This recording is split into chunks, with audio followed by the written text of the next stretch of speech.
Hello বন্ধুরা, সবাইকে স্বাগত আমার নতুন একটি মিনি ব্লগসে।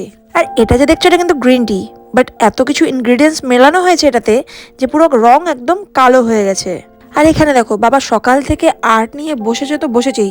এই আর্টটা কিন্তু বাবা স্টুডেন্টদের জন্য তৈরি করছে। দেখো পুরো বিছানা ছড়িয়ে ছিটিয়ে একদম একাকার অবস্থা। আর আমি এই ব্যাপারটা বুঝলাম না, আমাদের মহানন্দা নদীর উপরে দেখো কেমন কুয়াশায় ঢেকে গেছে। তখন কিন্তু বাজে 12:30 দুপুরবেলা এরকম কুয়াশা কিন্তু আমি প্রথম দেখলাম।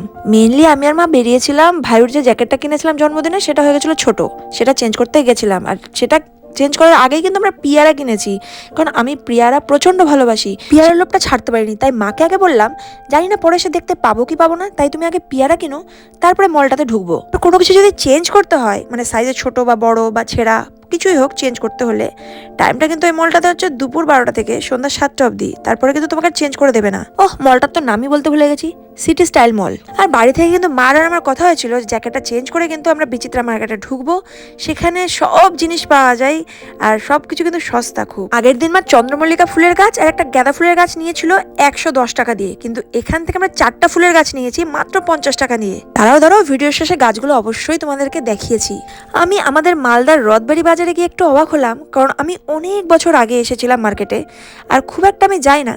তো গিয়ে দেখছি দুপুর 2টাতেও একদম সবজি টাটকা হয়ে আছে, খাবার দাবার টাটকা, ফুল টাটকা, ফল টাটকা, সবই একদম টাটকা টাটকা, আর সব কিছুর দাম কম একদম। সত্যি কথা বলতে আমি গিয়ে একটু পাগল হয়ে গেছিলাম, মানে এত কিছু জিনিস টাটকা তারপরে আবার দাম কম, আমি পাগল হয়ে গেছিলাম। মাকে বললাম বেশি কিন্তু আমাকে এই রথবাড়ি বাজারে নিয়ে আসবে না বুঝলে, নাহলে খুব তাড়াতাড়ি কিন্তু গরিব হয়ে যাবো আমরা, কারণ সবকিছুই নিতে ইচ্ছা করছে, সবকিছু খেতে ইচ্ছা করছে। যেহেতু দুপুরে এসে ভাত একটু খাবোই, তাই 2টো ভেজ চপ নিয়েছিলাম আমার জন্য আর মায়ের জন্য। আর দেখো আমি কিন্তু এই 4টা গাছ কিনে এনেছি। আর বিকালে এসেছিল মনি আমাকে বার্থডে গিফট দিতে, আর এখানে দেখো বাবা রীতিমতো মজা করছে মনির সাথে। আমার বাবা কিন্তু খুব মজাদার লোক, জানি না কে কিভাবে নেয়, কিন্তু আমার বাবা মজা করতে খুব ভালোবাসে।